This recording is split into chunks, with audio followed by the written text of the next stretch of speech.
Oke, Assalamualaikum warahmatullahi wabarakatuh. Selamat datang kembali dengan pertemuan kita yang berikutnya. Pastikan nama asli Anda gunakan dan pastikan kamera Anda aktif dan pastikan mikrofon Anda semua dalam keadaan mati. Untuk diskusi silahkan raise hand dan silahkan hidupkan mikrofon Anda untuk berbicara. Pastikan lokasi Anda bebas dari gangguan bunyi dan kelas kita akan segera mulai. Oke, saya berharap kita semua dalam keadaan yang baik-baik saja dan semoga kita segera bisa berjumpa secara tatap muka. Semoga pandemi ini cepat berlalu. Oke, langsung saja kita masuk pada materi berikutnya yaitu English 1, yaitu basic lanjutan yang programnya adalah to be. Ya. Untuk to be ya, kita bisa lihat di sini ada jikalau kita bertemu dengan kata kerja, kita jangan gunakan to be, dan jika kita gunakan to be jangan pernah menggunakan kata kerja. Nah, di dalam sebagai contoh ya, kita lihat we sleep, kita tidur.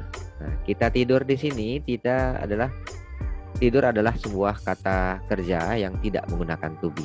Dan kalau untuk sleepy dia adalah kata sifat yang harus digunakan dengan to be. We are sleepy. Seperti yang contoh kita sebelumnya yaitu I go dengan I am Zico. Itu berbeda ya. I go, saya pergi, menggunakan kata kerja, dan I am Zico, I'm Mr. Zico, berarti saya mengenalkan diri sendiri dan bukan menggunakan kata kerja.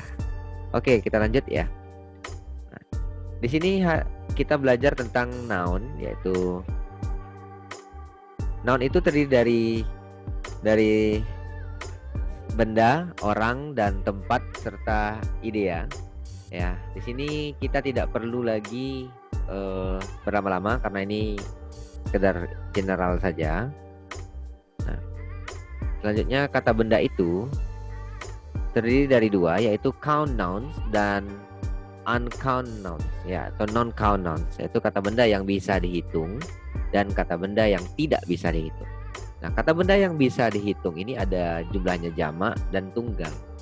Dan untuk itu atau n kita gunakan untuk benda tunggal, sebuah, seorang, seekor, sebutir, selembar, sehelai, itu untuk dan n.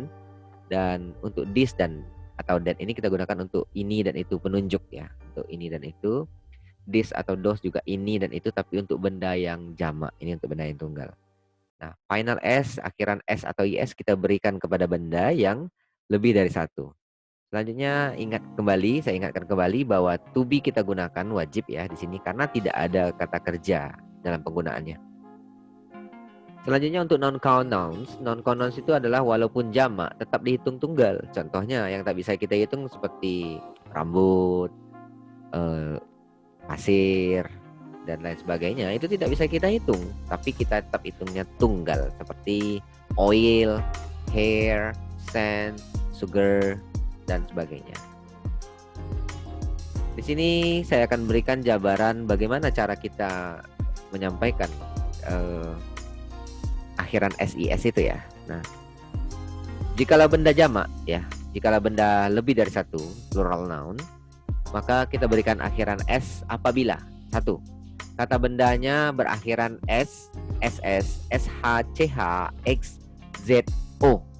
Nah, untuk itu ditambahkan es. Kita lihat contoh ya, kita lihat contoh. Ada sebuah jam tangan itu watch, ch. Jadi dua buah jam tangan otomatis karena dia berakhiran ch. Coba di sini ada syaratnya ya, ch, berarti two watches. Sampai di sini paham ya? Oke. Selanjutnya kita masuk pada materi ini. Nah, di sini ada 5 witches, 9 tomatoes, basis, 3 wishes, 10 bosses. Di sini Anda analisa sendiri kenapa ini bisa menjadi menggunakan es. Karena akhirannya pertama otomatis ch ya. Ch, o, es, z ya. sh, es lagi, ss, sh, ch, x, z, o. Ya, itu dia. Oke, tepuk tangan untuk kita semua. Lanjut. Kita masuk pada materi syarat berikutnya yaitu ada F dan FE. Jikalau benda berakhiran F atau FE, maka FE-nya diganti menjadi V. Nah, V ini kita tambahkan S. Lihat sama. Lihat, akhirannya adalah F ya. Di sini F, E. Lanjut menjadi two wives. Pakai V dia jadi menggunakan V. Oke, berubahnya. Kita lihat contoh-contohnya. Di sini ada 5 daun, 4 pencuri, dan sebagainya. Oke, singkat saja. Langsung kita lanjut kepada halaman syarat yang ketiga, yaitu Y, LY. Jadi jika benda tunggal berakhiran Y atau LY, kalau mau dijamakkan, maka langsung saja rubah Y-nya itu menjadi I. Y menjadi I. Tambah ES. Biar dingin. Selanjutnya adalah flies. Jadi fly ya menjadi, ini kan berakhiran LY nih. Coba lihat. LY. Nah, itu two flies. Oke. Sampai di sini paham ya? Oke, semangat dulu. Yang keempat itu adalah, ini contoh-contoh tadi ya. Oke. Yang keempat itu adalah sebagai berikut. Selain aturan ABC, kita akan cukup tambah S saja. Secara global, secara umum kita tambahkan S saja, nggak usah kita bingung-bingung. Kalau nggak ada SSH, CH, XZO, terus nggak ada LY, tidak ada FE, maka kita tambahkan S saja. Cat, nggak mungkin kita akad tuh kates kan gitu kan. Nah, menjadi 2 ekor kucingnya sekarang. Jadi tuh cat saja, cukup tambah S. Nah, karena tidak ada SSH, CH, XZO. Nah, di sini kita bisa lihat di sini contohnya ya. Friends, candidates, liars, buildings, horses, dan sebagainya. Selain aturan ABCD, ada juga yang tidak mesti pakai S. Ada juga. Bagaimana caranya? Mari kita lihat. Contoh sebuah sapu tangan. Sapu tangan ini ya, sapu tangan ini dia tidak mesti pakai S. Nah, dia mesti pakai S? Enggak, dia F. Mister, kenapa enggak pakai F? F-nya diganti dengan V. Kenapa tidak? Karena ini pengecualian. Untuk pengecualian ini bisa kita lihat pada 2 buah sapu tangan. Nah, ini dia. Bukan hanya ini. Nih dia contoh-contohnya. Contoh. Satu tikus misalnya one mouse. Kalau 2 tikus two mice. Tidak boleh mouses. 1 orang. One person. 2 orang. Two people. Tak boleh two person. Tak boleh. One child, 1 anak. 3 children, 3 anak. Dan seterusnya sampai ke bawah. Ya. Inilah yang pengecualian tadi. Nah, seperti ini cactus, cacti, cactuses. Memoranda. Swine. Data. Trousers. Criterion. Sudah ada bentuk jamaknya. Nggak usah lagi ditambah-tambah S ya. Pengecualian ya. Oke, lanjut kita masuk kepada E atau N. E atau N ini untuk menyatakan benda yang satu, tunggal. Nah, tentu kita bingung kapan kita gunakan A, kapan kita gunakan N. Ya, bacanya E. Ya, E, bukan A, bukan A, bukan, tapi bacanya E, gitu. N. Ya. E itu digunakan jikalau di depan benda tunggalnya itu bunyinya huruf konsonan. Kalau N di depan benda tunggal bunyinya huruf vokal. Mari kita lihat bersama. Seorang petani. A farmer. Far. Kenapa pakai E?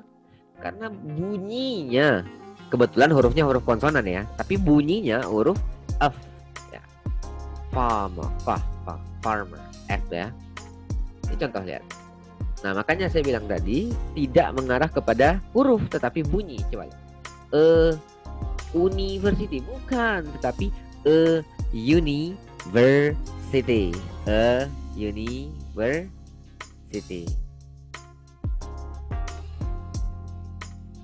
Seorang akuntan, an accountant. Jadi berubah menjadi apa? An apple, an accountant. Beda ya tadi ya. Di sini beda ya.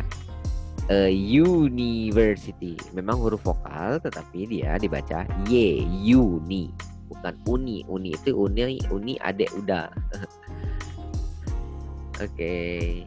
Lanjut, kita masuk kepada contoh-contoh.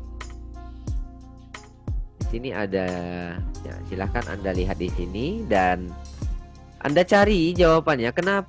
Bukan salah benarnya yang kita lihat harus pakai e atau n, bukan itu, tapi kenapa harus menggunakan e? Kenapa harus menggunakan n di sini? Ayo coba saya contohkan satu. Ini menggunakan e karena dia book, bunyi depannya itu huruf b. Nah, kenapa harus Hanes? Kenapa enggak baca? Kenapa harus n? Kenapa enggak e saja? Kan ada huruf H ini. Bukan Hanes, itu bacanya Anes. Anes, bukan Hanes, bukan Hones gitu ya.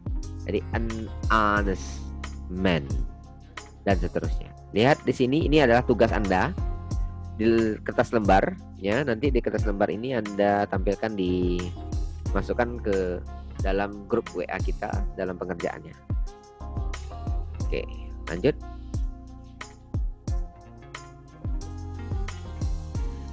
Selanjutnya adalah untuk kita lihat bersama untuk di sini terjemahan ya, dari bahasa Indonesia ke bahasa Inggris juga seperti itu. Coba lihat ini contoh-contoh e atau n tadi. Nah, di sini ada bahasa Inggris dan bahasa Indonesianya. Oke. Lanjut, di sini juga ada contohnya, an honesty, an ability, a neighbor, a sunflower, a crime, a deal, a trust ya. Nah, jadi di situ ada artinya juga ya, dari bahasa Inggris ke Indonesia. Tadi bahasa Indonesia ke bahasa Inggris. Oke, sekarang terakhir ya, materi terakhir yaitu adjective dan positioning. Bagaimana adjective dan positioning ini kita lihat, yaitu adjektif itu adalah kata sifat. Nah, bagaimana meletakkannya dengan kata benda tadi? Tadi kan kata bendanya sebuah buku, tapi adjektif menjelaskan sebuah buku yang baru misalnya. Sebuah buku yang baru misalnya. Coba lihat ya. Suatu bahasa internasional. Nah, bilangan selalu di depan. Ingat, bilangan selalu di depan. Dalam mengartikannya, bilangan selalu di depan. Jadi ini kita kombinasi daripada sebuah kata dengan bahasa internasional, artinya ada kata sifat, ada kata benda. Coba lihat. 1. Bilangan selalu di depan, lalu dilanjutkan dari paling belakang. Selalu begitu. Ya, 1.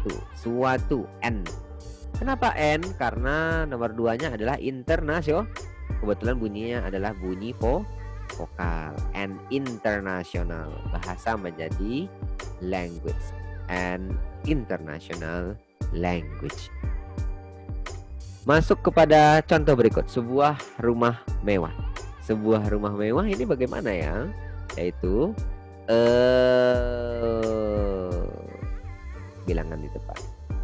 Luxurious dan house. Jadi a luxurious house. Bilangan selalu di depan, ingat itu. Kalau ini bagaimana? Waduh, banyak. Ada 3, tadi 2. Jadi bilangan selalu di depan, turun ke bawah 1, terus baiknya 2, 3 kaya, anak 4, jadi a good rich boy. Bagaimana Indonesia Inggris? Bagaimana kalau jamak? Sama saja, tidak ada masalah. Bilangan 2, sombongnya turun, kayanya turun ya. Bosnya ada 2 loh, ingat, bosnya ada 2. Berarti SS, SH, CH, XZO. Ingat tadi. Jadi bosses. Two proud rich bosses. Kalau dari bahasa Inggris ke bahasa Indonesia sama. Ayo kita lihat. Sama, a good rich boy turun. Seorang anak kaya yang baik. Ya, yang ini hanya pelengkap saja ya. Tak usah diartikan pula. Lanjut masuk ke Two Proud Rich Bosses. Ini tadi 1, 2, 3, 4. Langsung turun ke bawah.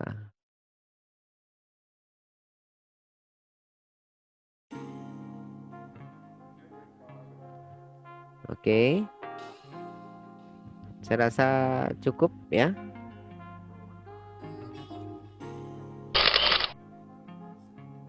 Oke. Saya rasa cukup pertemuan kita.